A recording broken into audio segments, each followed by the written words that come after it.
En 1562, les bénédictins du couvent de San Giorgio à Venise passent commande d'une toile pour décorer leur réfectoire. L'artiste choisi s'appelle Véronèse. Il a 35 ans et c'est sa première grande commande.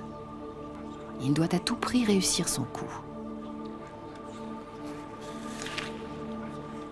Cosa fai qui? C'è già troppa gente, non vedi? C'è un giorno straordinario per sposare. Ce sera l'une des plus grandes superproductions jamais peintes. 70 mètres carrés. Pas moins de 130 personnages. 15 mois de travail. Un record. Guarda, l'acqua è diventata viva. Come bella la sposa. Guarda come ben vestito il signore. È molto elegante. Le thème, c'est les noces de Cana. Un repas de mariage où, au dessert, le Christ change l'eau en vin. Mais le miracle n'est qu'un prétexte pour le peintre, qui réalise là un spectacle éblouissant de couleurs. Il installe ses personnages le long d'une grande table en U. À droite, les gens d'église. Au centre, le Christ et ses apôtres. À gauche, les mariés et les têtes couronnées.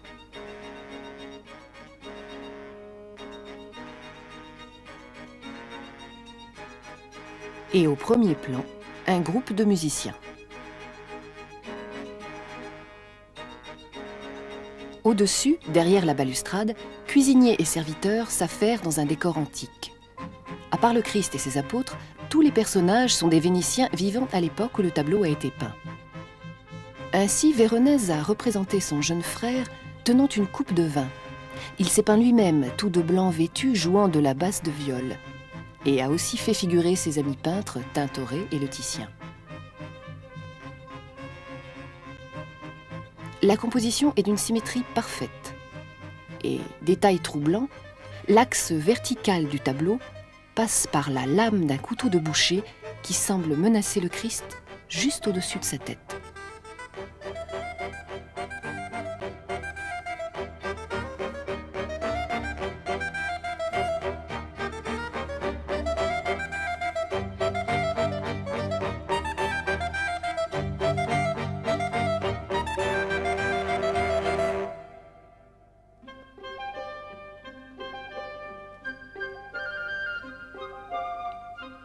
Le luxe du banquet est mis en scène par la richesse des couleurs, véritable gourmandise visuelle.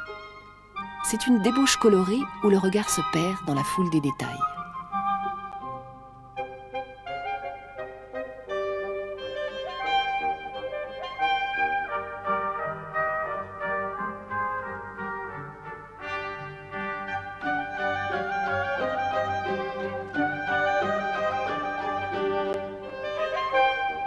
La richesse des étoffes et des bijoux, la cacophonie de la scène sont plutôt contradictoires avec le thème religieux. Il faut dire qu'on est à Venise et que la toile évoque surtout la splendeur de la ville, sa domination sur le bassin méditerranéen et le commerce international de l'époque. Par contraste avec la foule des ripailleurs, le ciel qui occupe le haut du tableau le fait respirer de son bleu apaisé.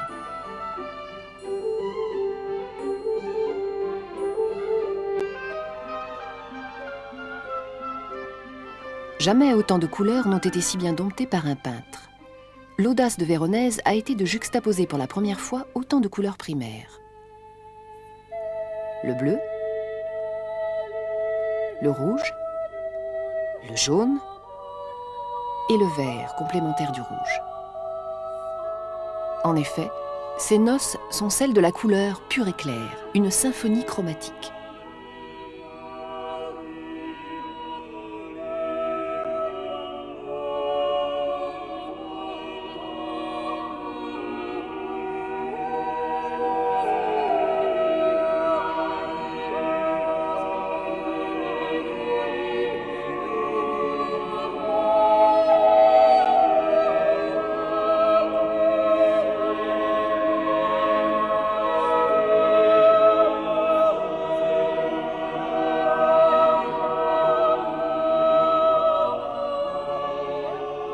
À gauche du tableau, les convives au coude à coude se superposent.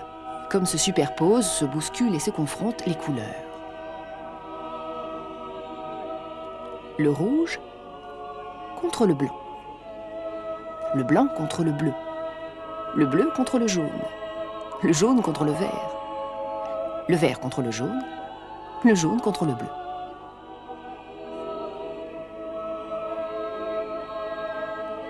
Pour une œuvre évoquant un miracle du Christ dans un couvent de bénédictins, c'est plutôt raté. C'est que Véronèse s'en soucie peu. C'est l'exercice de coloriste qui l'intéresse. Et pour longtemps, ces noces ont changé la couleur de la peinture.